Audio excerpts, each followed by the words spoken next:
Welcome into the live stream here on this Monday. Welcome into McCready and Siskey, powered by Rain Total Body Fuel. I'm Neal. That's Tyler. What it is, sir? Just making my way through a Monday, my guy. How about you? Same. Been busy. Busy day. Busy day. But we're rolling, man. Yeah. We're rolling. So it's been I see you got your rain sign hung up back there, man. I guess you can't. Can you see it? There it is. Oh, look at that guy. There it is. Rain Total Body Fuel. Maybe when you read the reader, you go to that. You go to that, and then Maybe you can, so. as you read it, you can kind of do your Vanna White to the light. What do you think? I mean, I hate to commit to anything that's that's sophisticated, but I mean, I can try. There you go. I don't want to make promises that I can't deliver on. Yeah, Cole's got me doing TikToks like an Instagram supermodel over the weekend. So I did I don't know how many I've done, but it doesn't take long. It takes like, I don't know, 3 minutes. But you can't mess up, because if you mess up, you could get like 2.5 minutes into it. You can start over. I had to start over. So I did the whole clip thing, like you do it and then you stop it and then you start it, but I lose my train of thought. I'm already sound bad enough. I don't need any help. So started rolling right through them. So I saw one of them. You did well. Yeah. You got worked up, excited. Yeah. I get that topic gets me a little pissed off. I'm not covering it today. We got all off season to do it. I'm not doing it today. Today's not the day. Okay. I may bring it up when we talk about how media likes to change facts and change the way the spin rate to fit their narrative. I may bring it up, but probably not, because it's not the right subject to bring it up in. Yeah. So, but that was basically what that entire post was about, was somebody bullshitting, making up stats. That works for ESPN. It's supposed to be the worldwide leader in sports. We decided to make up stats. That pisses me off. Just made them up. I guess they thought nobody could use Google, because I was like, damn, really? Hit Google. I was like, that's not right. It's not even close to right. I got Bob's in the stream. Bob, what it is? Bob's a hero in this house. Bob is a hero. He's a hero here.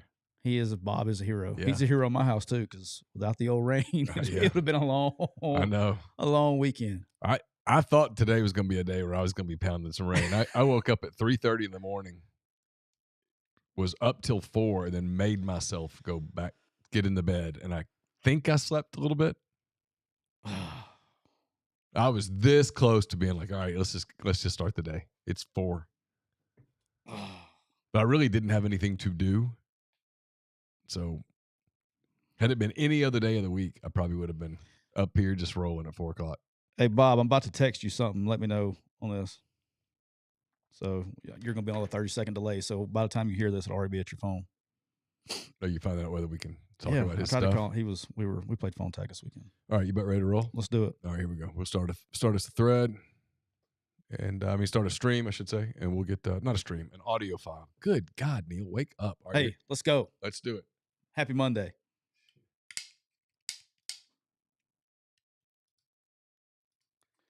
Welcome into edition 155 of McCready and Siskey, powered by Rain Total Body Fuel. I'm Neal McCready. That is Tyler Siskey, here on this Monday, the final Monday of February the 26th. We move closer and closer to March. March Madness right around the corner. Every reporter who covers college basketball will tweet, "This is March." They'll all do it that same day. This is March. And then every time a basketball game happens, this is March. It's also spring training's getting going. I haven't seen your tweets in the first of the month like you used to do. I know. I forgot after a while. And I'm like, well, it's too late now. Oh, you gotta keep going. Got to crank them back up. You did it for a long time. I did For like 2 years. More than a year. Yeah. This is October. This is November. How long until you think people are like, what is this guy got? What's wrong with this I would guy? almost every month get like, what am I missing? All right. You want to tell us about Rain today? Rain Total Body Fuel, 300 milligrams, natural caffeine, BCAAs, electrolytes, 0 sugar. It's got what you need to push the limits and achieve your goals. Check them out on Instagram at Rain Body Fuel to learn more. Neal, today I'm rocking with the Harvest Grape. I felt like a grape today. I had some grape Skittles yesterday, and this is what it reminds me of. The old Harvest Grape to get you going. But while we're talking about rain, I got permission. I had to text him. So our good friend Bob Rucato from Monster Energy, big time promotion with Monster in the last few weeks. It's now official. I knew it was coming. I just didn't know it was going to be official. He is in charge of now. I guess I forgot to ask him, does he still have his old stuff? But he's picked up all the major accounts for Monster, and he's going with Bob. Will have to hit me with the official title in the chat, but he's going to be in charge of Walmart, Target, all the CVS's, everything else, which is Walmart is their largest customer. So it was a really big deal for Bob, big promotion, and it could not happen to a better guy. He is a stud, works his ass off. He travels all the time, and just a great human being and with a great company. And we're very excited for Bob and his success in his profession because he's a stud. I was going to try to do some sound effects for him, but I can't figure out how to do it. Were you going to do the? I was going to do the applause. The applause. Yeah. We got to get the soundboard going. I got to figure out how to do that. No, but Bob's a stud, man. He's seriously great. Very, very happy for Bob. He's become a friend and great dude. Super excited for his promotion. That's awesome. Yeah, he's a stud. He's gonna be all over the place a little bit. Yeah, I told him he's gonna be up where the girls are a little bit. So they'll have to take him to dinner for me. He's spending some time in Northwest Arkansas. I imagine a lot of it. So considering Walmart, Walmart, baby, pretty much where it's located. So he's Walmart's probably a pretty big client. Probably a pretty big client. I'm guessing that's one that you that's one that you spend a little time on. Probably a safe assumption there. That's a pretty big client. Yeah. I think Walmart's a big client. I don't know. What do you think? Let me see here. Carry the zeros, the commas. Yeah. But no, he's a stud. And he has helped a ton with over the last couple of years. Has helped me a ton with Brock and his swing and stuff like that. He could legit be like a swing coach on the side. He's good because he hit some bombs in his day for the Wildcats. So Neal, the Cooper Chevrolet chat where Bob is located right now. Cooper Chevrolet, it's their final week of current incentives like the super low 1.9% APR on Car Bravo certified used vehicles. You can go to carbravoalabama.com. You can shop Chevy, Buick, Toyota, GMCs, Fords, Jeeps, and more. Call 256-236-4481. That's 256-236-4481 and tell them that McCready and Siskey sent you. All right, Neal, got some this show, just kind of letting everybody know right now, at any point in time, first of all, I'm about 3 sips into my rain, but at any point in time, this show can completely go off its rails today. Just giving you guys a forewarning on that. I'm charged up. I think Neal got some of his charged upness out, but he can always be prodded to get it back out. It's not hard. Never far away. Never far away. So we're gonna do some football. We'll do some real stuff, life stuff here at the end, but it's gonna be a good show. So buckle up. Here we go. All right, Neal. So the first thing we talked about a little bit last. We're gonna start a little bit of college football stuff. There has been a proposal, which we talked about. I guess it was last week before last, about moving signing day, and the dates have come out. Mm-hmm. It seems December 4th, the first Wednesday in December. Just call it the first Wednesday in December. Okay. Will be the where things I think everybody kind of agrees on. That's the one that everybody kind of agrees on. I wouldn't say agrees on, is willing to compromise with. Okay. The SEC has made it very clear. They kind of added additional proposals to it. The old SEC Big Ten Super Alliance is that we don't need to do the SEC and the Big Ten along with every high school coach in America. Right. We're not doing this summer signing day. No. Thank God. They're adding that we're not doing that. It's a bad idea. It's terrible. It's on so many levels. It's a terrible idea. So terrible. Like I really can't think of one positive. I understand that. I will say this. I try to understand everybody's point. I try. It's hard. It's hard. Some of you guys on TikTok make it fucking hard. All right, we're 10 minutes in. We're good. Okay. Y'all make it hard. But look, hey, I try. And I get the point that you can get it over when you get it over and you don't have to worry about all that stuff. But the negative, of the one positive that there is, when you start having high school kids sit out of their senior season because they signed somewhere. Oh, boys, and it will happen. That would 100% happen. Kids would start sitting out there. Then we've gone completely FUBAR. Okay, we've gone completely FUBAR if that's what we think's not going to happen. So that cannot happen for sure. And then an added bonus to this, this is the other part of the proposal that's come from the SEC and the Big Ten, is they're going to make the entire month of December dead. For that. All right. Now, notice remember when people propose rules, hey, just like this TV network stuff we got going, everybody's got an agenda. Well, guess who's going to have the most teams in the playoffs? What 2 leagues?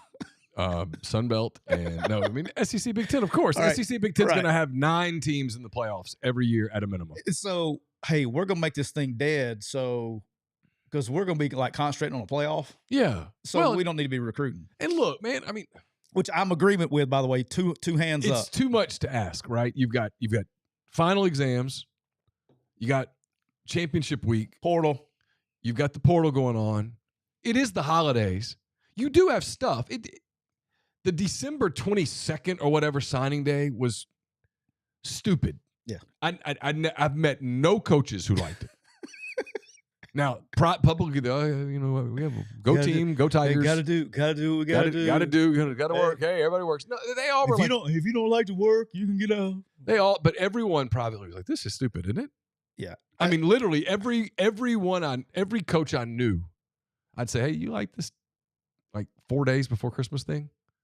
And they're like, no, it's stupid. I hate it. It's bad. So December the 4th, it's fine, and then kill it for a while. Let the high school kids enjoy because they have a lot of them take semester exams in high school. Yeah. Let them focus on the end of their school year, the end of their, the kids that are trying to graduate early have a lot going on academically. Get it done. Enjoy your break with your family and stuff. And you have high school championships and things. The only thing I don't like about it is that it's going to you're going to have players making recruiting decisions in the middle of their high school championship weeks. I think, but it'll be okay. It'll be okay. Here's the other thing too: is they're already doing the visits and all that stuff. But when you do your official visit, I imagine there are going to be more summer official visits at some point in time. I imagine, and then the official visits during the season. But with all that being said, and I hate to spoil the fun, and I feel like I'm telling you the secrets to Christmas here, but the official visit is not what it used to be. No. Okay. It went by quick, but 10 years, 15 years ago, man, your official visit was where you found out everything about the university. And then in February, we're having signing day.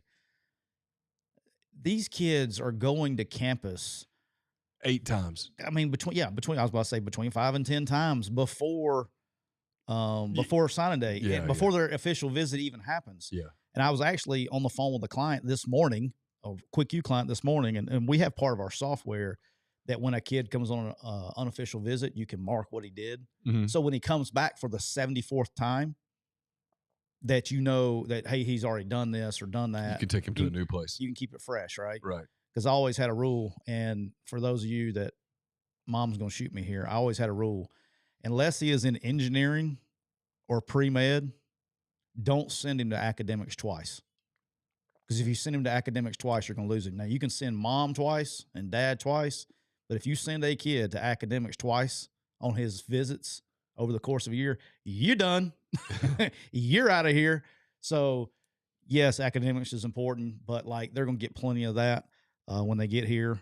You just got to show the kid enough to, hey, we got you taken care of. You're going to learn. Tupelo Reb 99 in the Cooper Chevrolet chat does have a good question here. He's right. He says, doesn't it make sense to move all of the signing periods and transfer portal stuff to after the season? Kind of like, every other sport. Yes. Hand raised guy right here. If I was the commissioner of college football, this is going to be, I would go back to I would have the February signing day. But there's no way you can do the portal then, because the portal guys are going to leave after the season and go to their new place. They're not going to wait. Right. So but what's going on portal wise, right? As far as because the December portal's the one that counts. Of course. You're not getting many dudes in football. No, of course. In the last window. You can get some guys, but you're not going to get many. Right. All right. The majority of the guys go in, and so you basically know who has gone from your team because the new semester has already started, and you know who you've gotten. And so you can kind of do your roster numbers. What killed kids this year, and what a lot of people were pissed about, is these kids are committed to a school, and then the portal happens in the 1st of December, and all of a sudden a team goes, hey, we don't have a spot for you anymore, a week before signing day. And so they're trying to, by moving it up, they're trying to lock in these kids' scholarships before the portal opens, if that makes sense. It does. So they're basically stuck with the high school kids, not stuck with the college kids. So it's going to help a little bit alleviate this high school thing, but not a lot. But it will put a little, it's like the little dyke boy putting his finger in a dam. Mm-hmm. We're going to have one little dyke boy that's going to put one finger in a bunch of holes, but they're still, the other holes are still, and probably going to come through harder, just like normally would happen. But you got one little Johnny with his finger in the hole, helping to have more high school kids sign there. All right, Neal, we knew this was going to happen. I was surprised it took this long, to be honest with you. But since our last show, the federal injunction was granted in the Tennessee case. Yes. I loved it. I thought you knew it would be. We talked about it. We said, hey, we did maybe it was 2 weeks ago, or was it the last week? I don't know. Anyway, 2 weeks ago, it was like a Monday show. We talked about it. It happened that day. Like, I wouldn't be surprised by Thursday if this is done. Well, it's been like 2 weeks, and I was surprised it took this long. But anyway, the court order was to stop the NCAA from enforcing NIL rules applicable to all recruits in all schools in all states. So let me do the Cliff Notes version for you here. The new rule is there are no rules. So have at it, boys. Really further making we're already there. The official visit was already obsolete. Now it's just truly obsolete. Yeah. It's just a formality. I can't remember the guy's name. I was reading an article on 3. And the guy, is it Pete? On 3? Yeah. On 3. Yeah, that site. What's the guy's name? Pete? Pete. It starts Golding? with an N. No, starts with an N. You've referred to him on our podcast before. Pete. Starts N-A something. I know you're being funny, but you know who I'm talking about. On 3. Anyway, I was reading his article. Is that T-H-R-E-E? Yes, that's exactly what. See what comes up when you type in that. Scary, but let's find out. I apologize for any noise that's coming out of Neal's computer in about 5 seconds. Brand root, it's been 404. Sorry, we can't find the page you're looking for. Nah, there's no such thing as on 3, apparently. So basically was talking about how, bad. Theoretically, I guess collectives could go go visit kids and things. This could get stupid, but I mean, who cares at this point in time? This is a complete and utter shit show. I've done 2 fucking TikTok videos about it in the last 4 days about not this, but about the state of college football. I'm actually going, I'll go ahead and knock this out now. I'm going on Wednesday night. I'm going on the Andre Duke show. So if you want to get more of this talk, I think we're going to talk about it for like an hour. All right. So I know, Neal, you're excited. I know you'll be tuned in because you can't get enough of this talk. I got to cover a basketball game Wednesday night. But I'm going to do his show live at 7 o'clock on YouTube, 8 Eastern. I think it's his second total episode he's ever done. So, yeah. So out the gate, he got the swinging for the big stars. Swinging for the big star on episode 2. I'm just joking. He's a good dude.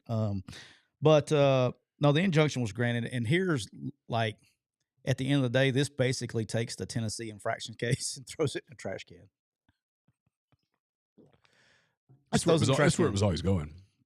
So the NCAA responded and said, we accept the injunction or whatever. And then they snuck in the bottom part of it is we will also be extending the unlimited transfer waiver through the end of the 2023-2024 academic calendar. So guess what we get to talk about May the 1st? It's actually April 15th through April 30th. They moved it up. You're going to comes about May at the end of the spring calendar. We get to talk about what are they going to say for permanent? They just keep kicking the can down the road. Yeah. Just keep kicking it down the road. So I'm still standing by what I've said. We got 2 years. Okay. 2 years of this shit show before something happens. Along those lines, Austin Blancett with the super chat. Thank you, sir. He says, how many years until the SEC Big Ten officially split? Yeah, 2 years. That was what I was just referring to. I didn't know I couldn't see that. 2026. Yeah, because they're going to use the CFP. Everything they're doing, the SEC, if you just read between the tea leaves, okay? Every single thing that they're saying. Between the tea leaves. You never heard that saying before? It's read the tea leaves. Read between the lines. It's okay, man. You kind of mixing them up. Hey, man, I'm with you. I hadn't had a lot of sleep. Yeah, I know. I got rain starting to kick through the veins. There is no telling what's about to come out this mouth. Between the tea leaves. Boy. That's a good one. You need some real readers for that, man. That's some copyright infringement right there. All right, so, but read between the lines. Yep. Or you can read the tea leaves. There you go. There you go. Everything they're doing, it comes back to this is what we're proposing, and you can either take it or you don't. But if you don't take it, our ass is out of here. Two things are going to happen. Either college football gets exactly like the Big Ten or the SEC wants it in the next 24 months, or technically 18 months, or their ass is gone. It's your choice, NCAA, College Football Playoff Committee, anybody that's making rules. They have made an alliance. You got 18 months to conform to exactly what they want to do, or they're gone. And guess what? I think they're going to expand too. I don't think this is over.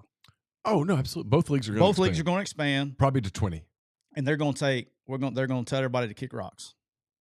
Yeah, I've been telling you this for a long time. Yeah, but I'm saying it's happening. Yeah, of course. So don't get upset when it happens. It's coming in the next 18 months or so. But they basically have told the other leagues, look, you can have that seat at the table way down there. That's your seat. Now, you don't like that seat? Okay. Go find another table. Find another table. Because you're not sitting up here at the big table. But you can have that little seat down there on the very end. Shut up. You're not getting the main course. We'll feed you when we're ready. You get to eat fruitcake. We'll give you something. Fruitcake and rutabagas. We'll give you something at some point. Sit down there and shut up. Or go find another table. Yeah. And frankly, we'd rather you find another table. Yeah. But if you insist and you'll be perfectly well behaved, you can sit down there for as long as you behave. And the first time you misbehave, you're gone. But you can sit there and be a good boy. I love it. That's where it is. And the whole, it won't be a real championship. Shut up. Just shut up. As we said. Who cares? As we said on the show on Thursday, in the final college football playoff rankings last year, 12 of the top 13 schools were from the Big Ten or the ACC, with the one exception being Arizona. Yeah. No, excuse me, Florida State. Florida State. And they'll be in one of the two big leagues. And they're going to get picked up. Yes, they will be in one of the two. I would bet Big Ten. I think you think it's SEC. I do. I think it's SEC. I think it will be Big Ten. I think the Big Ten and the SEC, this is what I think will happen. I'm going to pull out my Nostradamus hat. Okay. I want you to read between the tea leaves. All right. All right. Yeah. I think the Big Ten and the SEC, they're going to come together. They're going to have their powwow. They're going to say, all right, boys, who are we inviting to the party? And they're going to write all the schools down, and they're going to be like, all right, which one of these schools fits your geographic?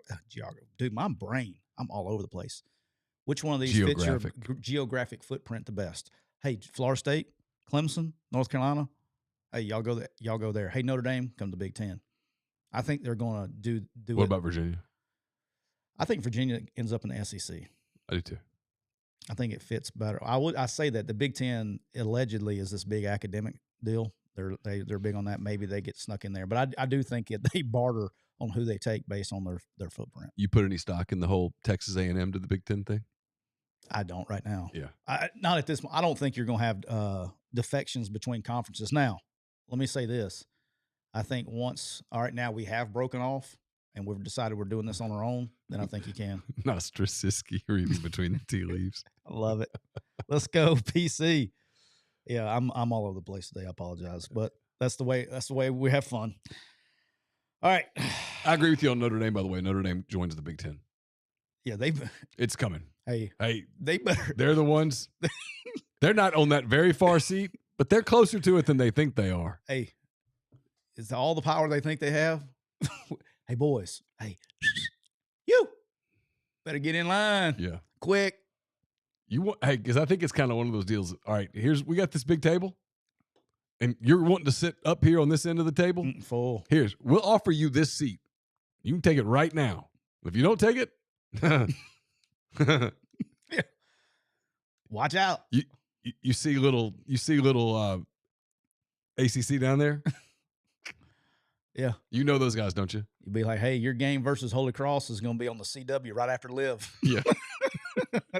Enjoy yourself. All right. That'll be that's what happens with our TV contract. It's about to get real. 2 years. 2 years. 2 years of this playoff. Yeah, if you told me that not the 2024 playoff, but the 2025 playoff immediately goes to 14, I'd totally buy it. And then 16, the 2026. So 2 years. The second, not this year, but next year. Okay. Yeah. And then 2026 playoff is whatever the SEC and Big Ten want it to be. It's whatever. Hey, it's whatever they decide you have power. They want to do. You have power. They really do. Yeah. Like unlimited. You wield the power. They're kind of like the players.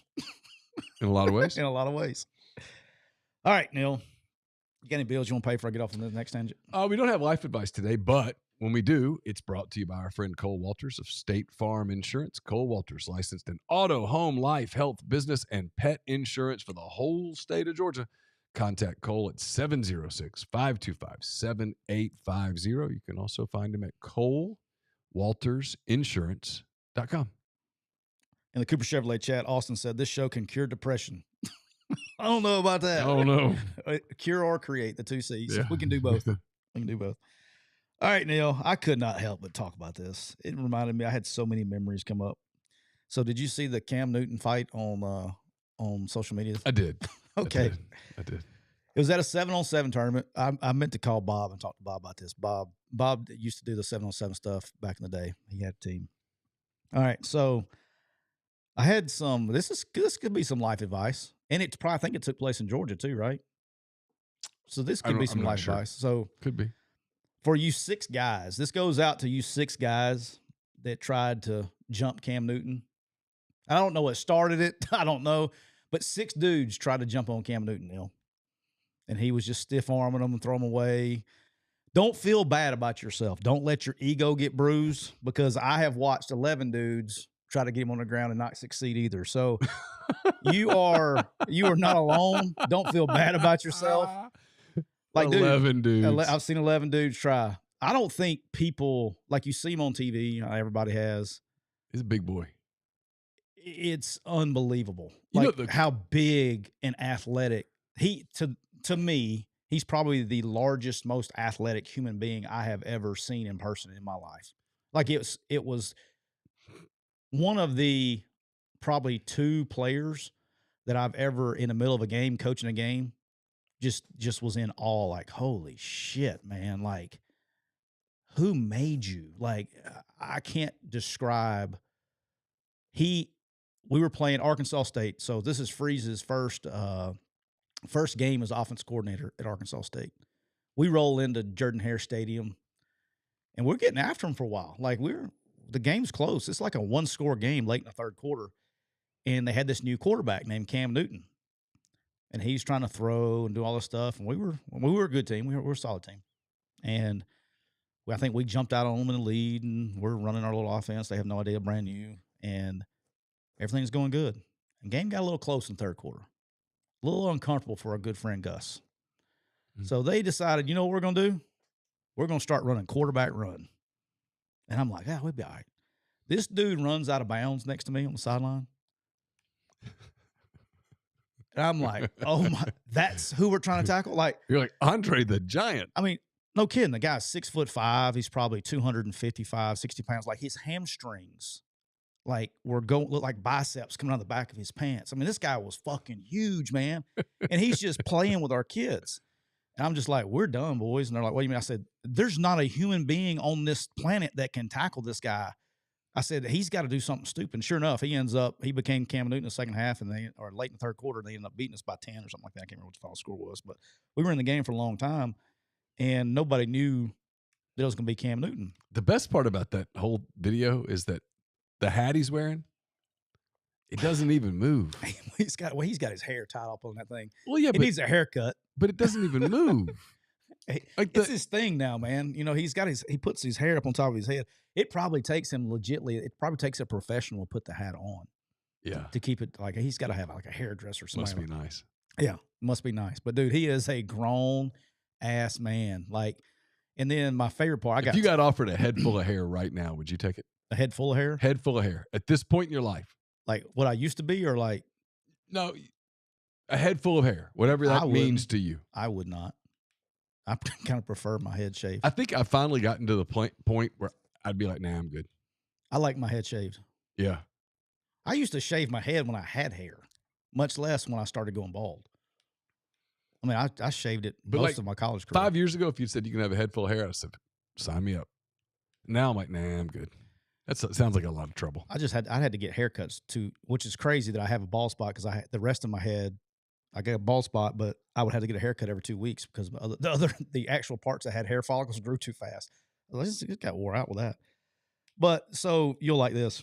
So that year, Cam goes on, wins the Heisman Trophy and all that stuff. Mm-hmm. And so Gus and Freeze are good friends, and we will go in the off season and we're watching cut-ups, right? He's like, we need to run this play right here, this play right here, this play right here. It'd be like quarterback power or something like that. I'd be like, we can't run that play versus that look. And they're like, what are you talking about? I was like, I'm not his Heisman Trophy moment, and this happened over. If you watch their cut-ups, like Gus was like calling a video game. He did not care, could care less what the other team was in schematically. Like LSU, and we're not talking about, I said LSU like is in the Bengal Tigers LSU. Mm-hmm. Not LSU like some fantasy team. LSU Bengal Tigers, pretty good. Mm-hmm. His Heisman Trophy moment that he had that year against LSU, he runs quarterback power read, and pulls it. There are 3 defenders, all SEC defenders, unblocked at the point of attack. They're sitting there, and he's like, he runs through one, steps on one's chest, and scores.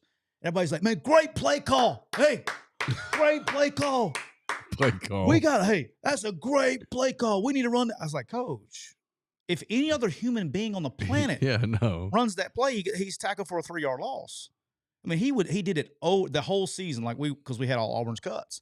We're sitting there watching the cut-ups. I'm like, dude, like 90% of the plays that were bad plays. Yeah, we don't need to be watching this unless we have number 2 coming over. I mean, they were bad plays. Schematically, they're like, oh, they got them there. They just run through somebody. Touchdown, Auburn. Everybody's like, he's the greatest play caller of all time. That's a great play call. And a baby coach. Like the coach, he did a great job. He recruited him and got him there. Yeah, of course. Players are better than coaches 10 out of 10 times. But yeah, that was I got tired of watching those cut-ups of Cam Newton talking about the quarterback runs we need to put in. All right. Almost done with my ring. I know. Crushing it over here. All right. This happened today. Our Bengals placed a franchise tag on T. Higgins. I saw that. How about that? Now that doesn't necessarily mean that they won't deal him or sign him to a long-term deal. It gives them, but it certainly makes it where they can play him another season in Cincinnati, kick the can down the road one more time. So here they apparently this is what it means. Okay. There's 2 things that you're getting out of this. Why did they give him a franchise tag early? One, that tells you the negotiations between him and his agent and the organization are way far apart. Yeah. All right. And 2 is, hey, they consider him a valuable part of the organization. Sure. Those are the 2 things that you know for sure. Joe Burrow wants him to still be in Cincinnati. And let's don't feel bad for T. Higgins here. All right. Just so everybody's curious, the franchise tag on a wide receiver this year, $21.8 million. Oh yeah, no, he's good. So he's still getting a raise. Yeah, he's gonna be all right. Yeah, he can be just fine. Yeah, it's a lot of money. A lot of money. Now I think they're wanting bigger money, but so here was the interesting part. Here's my thing with that. Go ahead. Right, I don't, and I'm a T. Higgins fan, and if he chooses to hold out and all that stuff, that's his prerogative. You're of a short window, but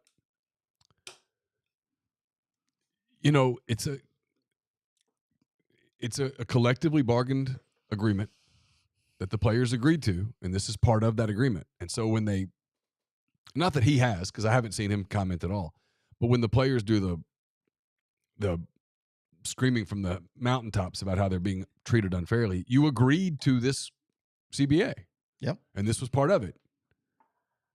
So I don't have sympathy for the players that get the tag put on them. I realize it's frustration and all of that, but it is part of an agreement that your players union agreed to.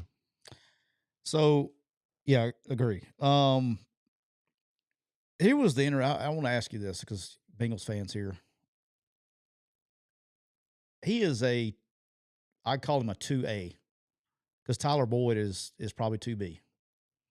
And I like T. Higgins a little bit better. Oh, see, I view Higgins as a 1B. See, I don't, man. Yeah. I don't. I get okay. I mean, okay, cool. And if I'm the Bengals and I don't view him as a 1B, I probably deal him. That's what I was getting at. All right, because you're still going to take the hit on your cap and all that stuff. And if they do it twice, it's something like a 41. If they franchise tag him again next year, something like a $41 million hit or something. But yeah. Why not either deal him and just draft a rookie wide receiver? Because it's not like you don't have weapons. Well, they still could. Putting the tag on him doesn't restrict them from dealing him. It could very well be nothing more than a negotiating ploy with his agent. Yeah, I don't know. I definitely do not. He's not the number one guy, and I would consider. I know what you're saying. I can see that point. Regardless. Well, I guess my point is on a team that didn't have, say, where is he a number one? Well, any team that doesn't have Jamar Chase, Falcons, or Jefferson. You think he's up there? Yeah. See, to me, he's high. See, I don't, man. For whatever reason, I see more like a Calvin Ridley, like that. He can be a one somewhere, but I don't see him being a super elite guy. But hey, they do. They're going to give him $21.8 million in franchise tag. All right. Yeah, he'd be the Lions number one. Titans. Thank you, Hardman. Yeah. Go ahead. Saints. I don't think he'd be the Lions number one. You don't? No, I think St. Brown's better than he is. Oh wow. Okay. I think St. Brown's better than he is. All right. Saints, yes. Titans, yes. Falcons, yes. Browns. Yes, now. Aging Amari Cooper. Yeah. I mean, I probably still have teams. I see it. I get it. I can talk. You can talk me into it. All right, Neal. This was a very popular deal on our show when we first started. Matt Araiza. Oh yeah.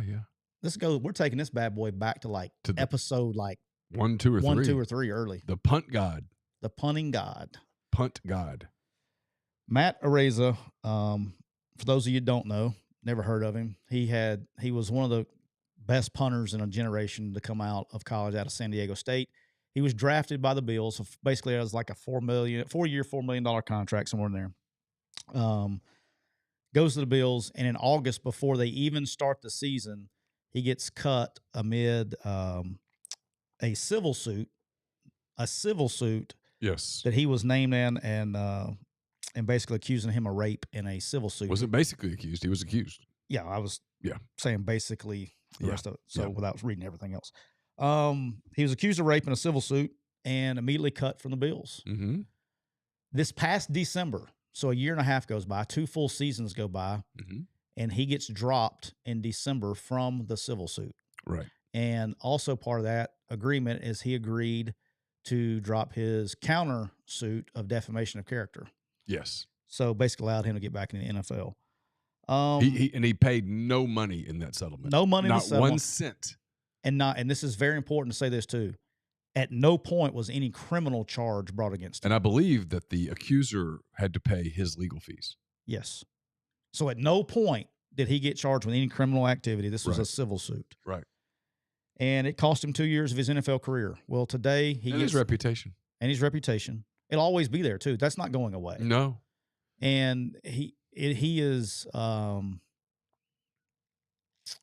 he signed with the Chiefs. They basically gave him a minimum deal. I think a minimum for his service time is like $750 a year. He's gonna have to make the team, but he will make the team. I mean, he's good. And this is the only thing I'll say about this is there's too many times that think about the headlines that, and we're gonna get into this. So if it's in your cup of tea, y'all just might as well spend 40 minutes. Good to see you guys. But I'm gonna get into this. Some of the stuff's pissing me off, and I've kind of had enough. I'm not a political guy. I don't like doing this stuff. Every once in a while, I do. But I have common sense, and I think there's a level of human respect and a level of, I think there's a level of dignity that we need to give to some of these people and give them human rights and things like that. I just disagree with some things, and this is one of them. When he gets named in a civil suit, every outlet in America reports it. It's all over the news. It's the top story of the day. Yep. And when he gets, because the Bills use what, a second-round pick on him? Oh, I have to go back and look. Yeah. It was high. Yeah. But his reputation, the don't even get with the trolls, but all of the you rapists, I mean, everything, his character has just been crushed for 2 years. And then when they get proven innocent of said action, it's crickets. It's crickets. I've had this happen. I'm not going to mention it, but I've had this happen with a friend of mine in the coaching profession. And when he got proved innocent, it didn't even make a freaking paper. Yeah.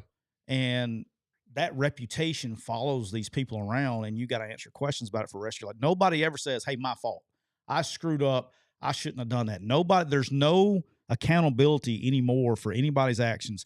Everybody's CYA. Everybody's about for clickbait, and everybody's about pushing their own fucking agenda. And people will not ever admit that maybe the accusation was wrong. Maybe the accuser had an axe to grind. Maybe there was something else there. Maybe he was actually innocent. Instead, you're guilty instead of proven innocent now. Yeah, and you're still guilty. I mean, there will be Bob said 6-rounder. 6-round. He will be booed in NFL stadiums next year. He will. Ask me how I know. Yeah. I watch the Thunder all the time. Josh Giddey still gets booed every time he gets the ball. Yeah. There were no charges. People go, well, he probably knew this. Okay. The police investigated it, and there were no charges. At some point, you have to say, well, maybe something happened, but it was deemed not to be prosecutable.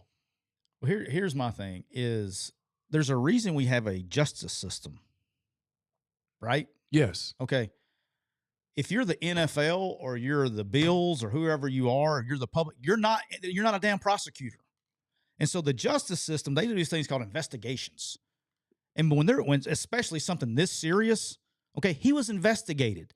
Well, beyond there were early fan can do. What frustrates me from the NFL standpoint on this one is that there were some very early signs and early reporting that he was not there, that he was not at the place where the alleged rape occurred, that he wasn't there. It's hard to commit a rape if you're not there. It is. Okay? And it goes back to, remember the Duke lacrosse scandal? Yes. I mean, that was those boys were absolutely raked over the coals. They shut their season down. They ruined people's lives. And then when it was revealed that it was all a fabrication, that it was a lie. Yeah. I mean, forget that the district attorney tried to cover that up and go and proceed with the charges, which was beyond criminal. That's maniacal. But there was the media just kind of like, no, okay, well, let's move on. No, you should do an investigation as to why you ran with this. Why did you never question this? I mean, I can think of an example on the beat that I cover where there were whispers about something, and I can remember asking somebody going, all right, so the player's suspended. Have there been charges? No. Well, then we need to quit talking about that word. Because I don't know what happened. I don't know what didn't happen, but I don't know what did happen. Does that make sense? Oh, yeah. I'm not saying, hey, this person's innocent. This person did not do it. This person is completely, no, I don't know.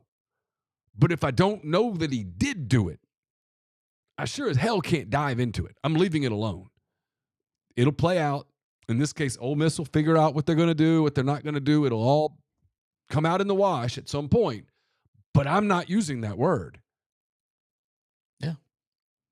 And then and I don't know why that's so difficult. I know that's in this case it was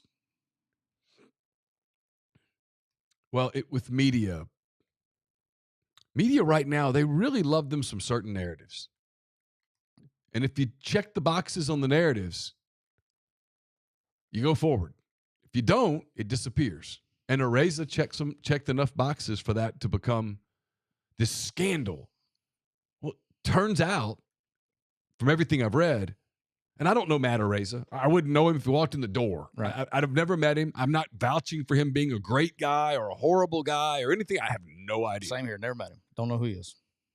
Oh, I know who he is, but I don't. But in this case, from everything I've read, he wasn't at the place where the alleged rape occurred. Common sense. That makes committing rape in that scenario pretty difficult. Not saying he's a great guy. I'm not saying I'm not vouching for his character. Maybe he's the scumbag of the earth. I have no clue. No reason to believe that. But I don't know him. I don't know that he's an awesome dude. Maybe he is. He might be the greatest guy that's ever walked. I don't know. And he's going to deal with it for the rest of his life. But he wasn't there. So he was falsely accused. And I'm going to tell you, that's a hell of an accusation. Yeah. That's a hell of an, that's not, hey, you know what, man? I think Tyler stole my last donut.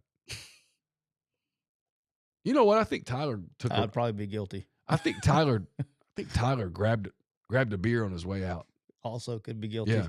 High probability. I mean, it's like, okay, cool. You know, whatever. Dude, I think Tyler might have taken $5. No. You charge somebody with rape? Was civil. He never got criminally charged. I don't care. Yeah. You don't. Okay, you're right. Accuse somebody of rape. Yeah. The police never That did.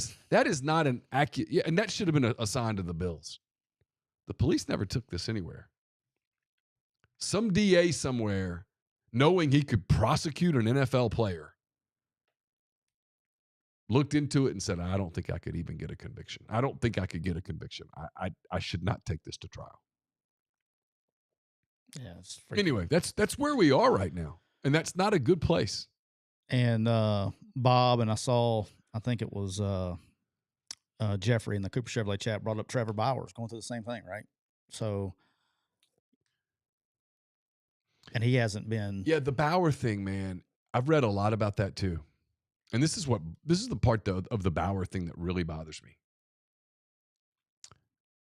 From all accounts, Bauer can be a real ass. Nothing against athletes, but I've met a lot of athletes who can be pretty rough. I've met some great guys. Yeah. But I've met some people that I wouldn't want to break bread with.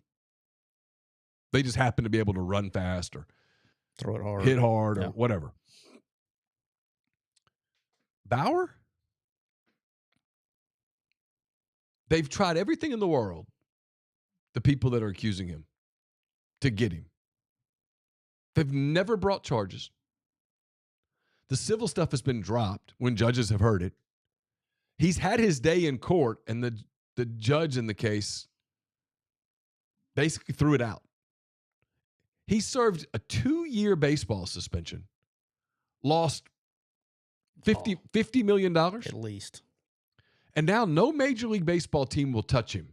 And you're like, but why? And the only thing I can come up with him,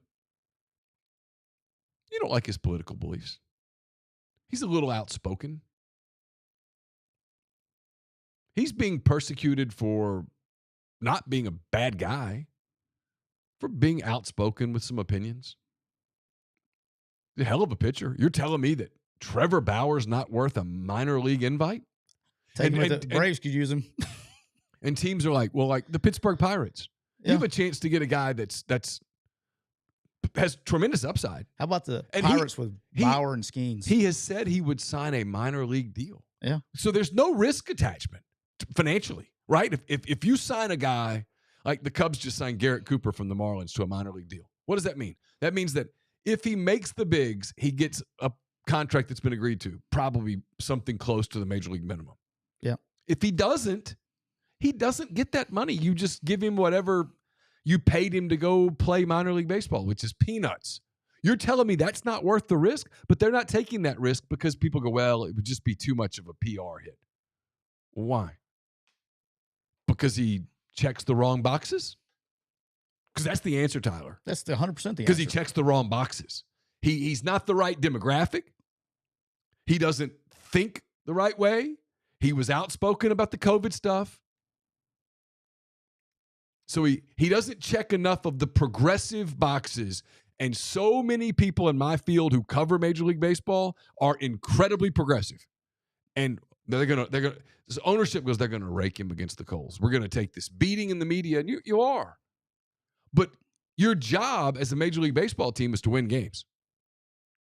And he's a risk-free dude. He's not asking for $25 million. He's not holding out for a 5-year, $120 million deal. He's had to take a minor league deal. He just wants to play. He wants to prove himself, and no one's giving. In other words, his career, there's no sign that he's ever going to get a chance. His career has been completely ruined by allegations that at a minimum, were wildly exaggerated.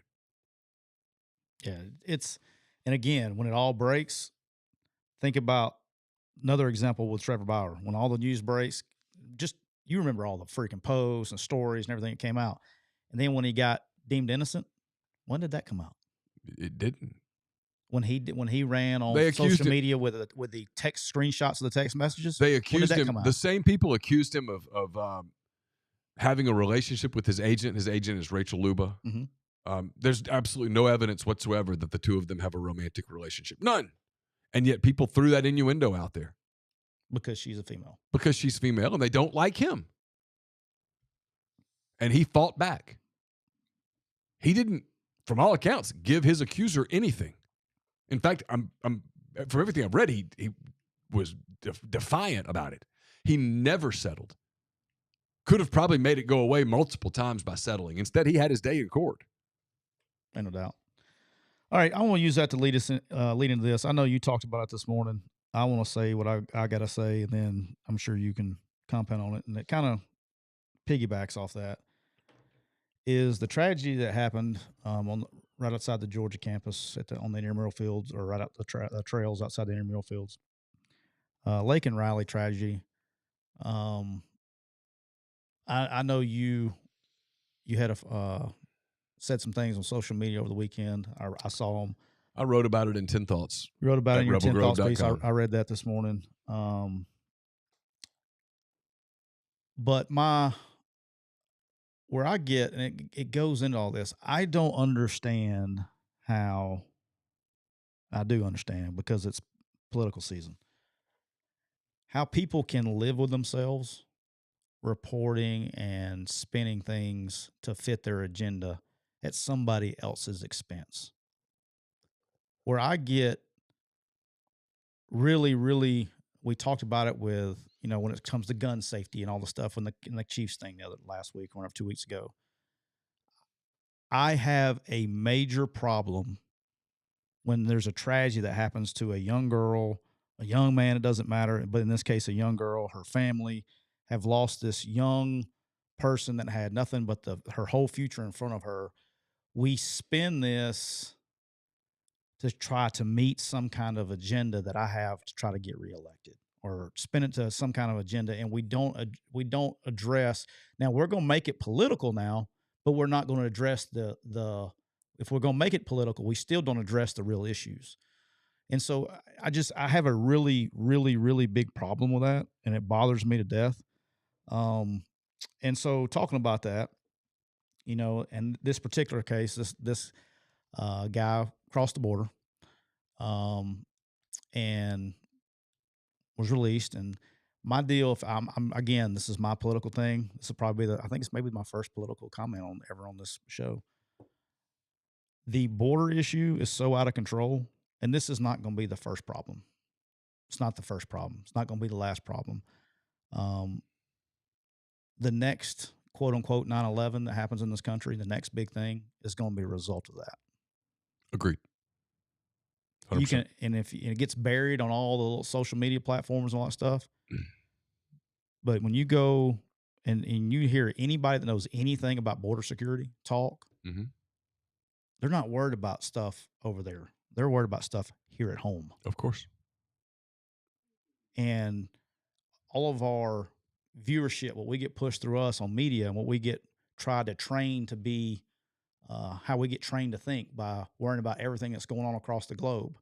That's not the problem. The problem's at home.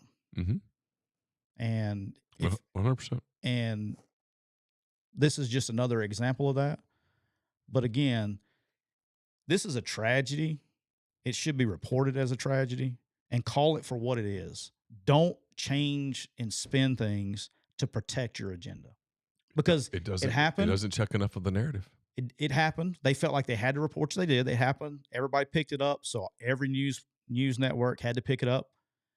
But you should go listen to every news network report the story and see how different how they call people things. You know, how do they identify him as is he a legal immigrant? Is he I heard this one, a resident of the Athens area.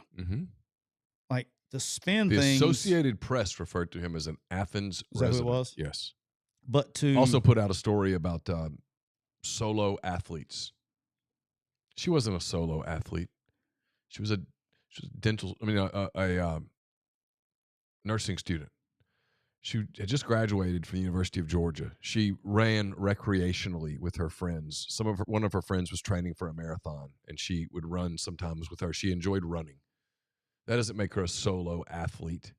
Nope. She was a student. She was a 22-year-old young woman with an incredible future in front of her. And she was killed by an illegal alien using, apparently, a fake green card, who was apprehended at the border and released with some court date, probably 5, 6, 7 years down the road. Arrested again in New York. And because New York is a sanctuary city, released before immigrations could come see him and potentially deport him. He goes to Georgia in Athens, another sanctuary city, by the way. He goes to Athens, and it's beginning to come out now. There's some more to it that I think it's going to be really damning. It's going to be if the accusations are true, and it's too early to say that they are, but if they are, it's going to be pretty damning for the University of Georgia as an institution. On at least 2 and probably 3 different occasions, Laken Riley's life hung in the balance, and the government failed her, period. And the government failed her because the government has an agenda right now. That's why it failed her. It cared more about image than it did protecting its citizens. And I'm going to be common sense party here. I don't care if you're right wing, you're left wing, you're Republican, you're Democrat. It doesn't matter, guys. Okay. The problem is our border and the issues that's going to affect us all. Okay.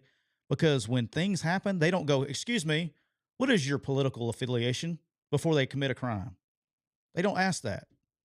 Okay. And if you want to know what keeps me up at night, that's what keeps me up at night. Sure. I'm not worried about, I probably should be. When I get weather balloons that fly over, that doesn't affect me, man.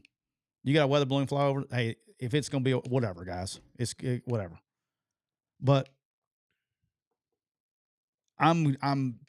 what keeps me up, I'm worried that the next big one, the next 9/11, I don't care. Again, I don't care, because that affects us all. There were Republicans and there were Democrats in the World Trade Center. There were both. Of course. Okay. But you know what we all are? Some may be Republicans, some may be Democrats, but we're all Americans. And that's, I don't care what side of the fence you're on, that has to be fixed. I agree with that. And nobody, but that's sentiment, not the agenda, right? That sentiment has been lost. Everybody wants to do this. It's his fault. And instead of just fixing the problem. There's a lot of that right now. It's not to get political, but it's the problem with the political environment that we're in right now is it's this wild swinging pendulum. And it feels like the pendulum is about to swing too far one way, swing too far the other way, where you can't fix it. And there's a lot of people that I mean, they think the toothpaste is out of the tube. I'm not convinced they're wrong. But did hit. I said it earlier. I won't repeat it. I won't repeat the whole thing. But we have some people that watch and listen to the show who don't listen to the morning show because they're not Ole Miss fans. It's one of those stories that I woke up Friday morning. Laura gets up before I do. I usually lay there 20 more minutes and try to snooze because she gets up super early, gets up and plays on her phone, and I just want to sleep. Does she do the thing when she wakes up? Does she turn all the lights on and just? No. She's good? No, she's cool. She gets up and dogs go out with her and she feeds them. She closes the door so it's dark in there. And if I want to sleep for another hour, I could. I usually kind of wake up and I'm up. You need to get her to call Erin. If the vacuum cleaner is around Erin, she'll start right next to me. Or oh, no. She's up, everybody's up. Erin, that's not nice. Come on now. She's up, everybody's up. Erin, do better, okay? She wants to know why I got up at 5:45 on Saturday morning. She's up, everybody's up. But she told me about this, and I just haven't been able to kind of put it out of my mind. Like I said, this is one of those stories that if you're out there and you're watching this probably should hit you fairly close to home. This happened in our part of the world. This happened at an SEC school. We're 8 minutes right now from an SEC school. We're 98 minutes maybe from another SEC school. Forget your loyalties. This is human. I've got a 22-year-old daughter who just, like Lakin, just graduated from an SEC school, who, like Lakin, is just getting started with the next chapter in her life, who, like Lakin, likes to go out and go for runs. It's not hard for me to imagine being her dad. And I don't know what Lakin's family's political beliefs are and don't care. Doesn't matter. It's not hard for me to imagine being her dad. And when I think about that, and I know you can think about this too because you've got children, I can't imagine what he must be going through, what her mom must be going through, sisters, family. I can't imagine. But I think about him because he's the one I can most easily relate to. Knowing that your daughter on a Thursday afternoon in broad daylight, Thursday morning, broad daylight, not far from the UGA campus, a place that she'd gone to college, a place where she probably felt really safe. Think about all these Ole Miss girls who've been here for 4 years, loved it, had a great experience. From all accounts, she had a great experience at Georgia. So think about all these Ole Miss girls that live here in Oxford who've had 4 fantastic years. By the end of those years, how safe they feel in town. Yeah. They've been everywhere, right? They've gone to every restaurant there is to go to. And the ones that are like into running or whatnot, they've run the Whirlpool Trails. They've run Pat Lamar Park. They've run campus. They found places to go, and they feel safe. They turn their music on like we all do. I'm not criticizing. I'm not calling them dingy or anything like that. No, I'm not at all. They do what we all do because they feel safe. And she should be safe. Yeah. And her dad has to imagine the hell she went through in her last moments on this earth because of a person that should not have been here. And if that person had not been here, if the people who you pay taxes to had done their jobs instead of bowed to their agendas, we wouldn't be talking about Lakin Riley today. We wouldn't know her name. She would just be another cute nursing student getting started with her life in Athens. It'd be 4 o'clock right now on a Monday. She'd be probably finishing up a day of nursing school, getting ready to go home, go for a run, eat something, and study tonight. That's what she'd be doing. And instead, we're talking about her. And the fact it's sickening. I don't know. I like I said, I worried about it today because I was so angry. Well, yesterday, the more I thought about it, I was watching the CNN not cover it. I was watching the New York Times not cover it. I was watching the AP refer to him as an Athens resident, really burying the damn lead, right? And I just made my blood boil. But 98% of the people have agreed with my sentiment. And I don't think what I'm saying is all that outlandish. No. I really don't. I don't think it's people go politics. I don't think this is a particularly political take. It's a parental take. It's compassionate. If you got any kind of morals, you know what I mean? Like, it's just, I don't know, man. It's really, I'm the same with you, man. It's upset me a lot. Again, I have boys, I don't have girls, but I have friends of my age that have girls, and you just get a different perspective. And if you have kids, you understand this. If you don't have kids, everybody tells you you'll understand it when you have kids. That's actually true. It is. Your life changes, your perspective changes when you have children. I don't know. It's really upsetting to me that the agendas that we get pushed, and maybe I'm just questioning everything now and everything we've gone through in the last 4 or 5 years and all that stuff. Maybe I'm asking more questions, because I'm not naive to think that this hasn't been going on for longer than just the last 5 years. It's just, that's probably what happened in 2020 is probably what made me open my eyes to put agendas being pushed, right? Sure. And I question everything now. I try not to watch the news. Matter of fact, I didn't see this to start with on the news. I saw it on social media, right? Mm-hmm.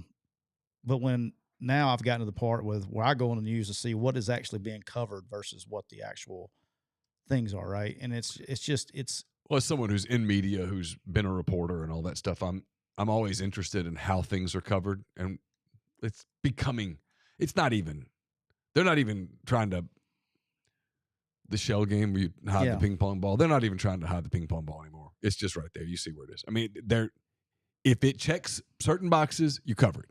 If it doesn't check certain boxes, you don't. Period. What do you watch? I'm generally asking a question here. Yeah. Okay? Because I don't know this. What do I watch if I just want to watch the news? Watch it? I don't know. I don't know that there's a place to go to just watch news. I just want to watch the news. I don't know that there's a place to go to just watch it. There's being reported like it's supposed to be reported. I've told you I listen to a podcast called Breaking Points that does a pretty good job of covering all the bases. I enjoy the Wall Street Journal. My wife, and I used to make fun of her for this, she reads Daily Mail out of England.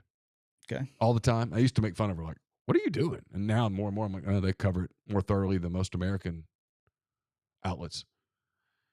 I don't think there are too terribly many outlets that are all that trustworthy in terms of burying their agendas and just covering the news. I think it's very rare, which is indicative of who owns them, and that they all sort of, there's not a lot of local media anymore. And so the national media sort of covers everything, and the national media appears to have a directive. It's just, I don't know, man. Everybody is pushing agendas and not just telling it like it is. And maybe that's because that's how I am. I just like to tell it like it is. You may not like what I got to say, but at least you know. Alan says Bloomberg. Bloomberg has a pretty good reputation. I'm not familiar. Yeah. What do they do? It's a media outlet. Okay. Well, and it doesn't matter. And again, I'm not trying to make this political about being right wing versus left wing. It's the right wing's got their issues too. Of course. You watch Fox News, you can be trained too. Of course, 100%. You watch absolutely. So I'm just trying to just call it like it is. I mean, I've told you, it's like one of the wildest exercises to do, and I do it sometimes just for fun. On a day when there's a news story, watch the first 30 minutes of like the 7 o'clock or 8 o'clock hour. Just pick an hour, okay? Because all of them kind of reset the shows hourly. So watch 7 o'clock MSNBC for 30 minutes. Take a break. Go take a shower.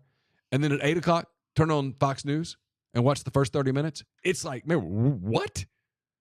There's no commonality. And so I don't know how. And then you have a populace full of people that really don't. I can't tell you how many people have said, I didn't know anything about this. I don't like to keep up with the news. I don't want to read anything. I don't want to know anything. I'm oblivious. I just like the stick to sports people. You know what they're really saying is sports are my cocoon, man. Don't mess up my cocoon. And on one hand, I get it. And on the other hand, I'm like, dude, that's a really naive way to live. Yeah. That is not a healthy, well-rounded approach to life. Do what you want, but I don't feel like Like people are like, why don't you stick to sports? And my answer to that is, well, because there's more to me than that. That's not what I want to do. Like we did sports today. We did a lot of sports before we did this. This morning, we did an hour. We talked college basketball, college baseball. We talked about Cody Bellinger, I think. We talked about something else. I don't know. We talked sports for an hour. And one of the last comments was, there you go, 20 minutes of sports and an hour of Fox News. And it was like, no. But people are conditioned. It's I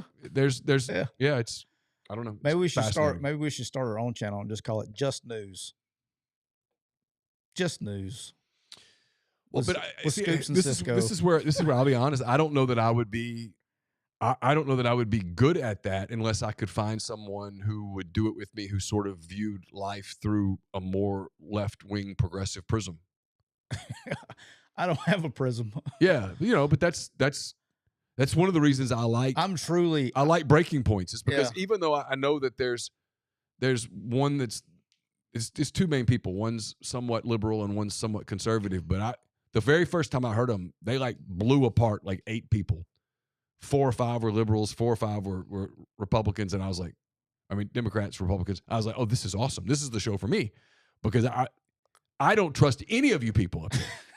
Right? I mean, that's like people are like, you're a MAGA guy. I'm like, no, I'm not. I was for DeSantis. I mean, that's I got that all weekend. You're just a Trump guy. I'm like, no, I'm actually not. I was really hoping for DeSantis. DeSantis was kind of the guy that I was like, hey, what I'd really like is a younger guy who's been a governor, who's governed, who kind of guided his state or her state. I don't care. His state, her state. I like the governor of Iowa, Reynolds, Kim Reynolds, who's governed his or her state through this COVID thingy and sort of saw it and was like, okay, we can't do that again. Here's how you know what I mean? Yeah. I wanted someone who had some practical experience. The last thing I wanted for 2024 was what we're going to get. Oh, it's coming. We're going to get this personal, like these two guys. It's going to be the opposite of the Cam Newton fight. We're going to get these two dudes who, like, people are like, put them in a ring. I'm like, what are they going to do in a ring? I mean, neither one of them can walk. I mean, Biden would just like stumble around and Trump would be like, look at me. I mean, that's all it is. Trump wants the whole thing to be about him. Biden's just a puppet. We have bigger, like to your point, we have bigger problems. Yeah. We have real issues in our country. I do a show every Wednesday. I'll finish with this. Josh Hendrickson and I do a show every other Wednesday. Good show. And Josh is smarter than really anybody I've ever met. And he always says the same thing.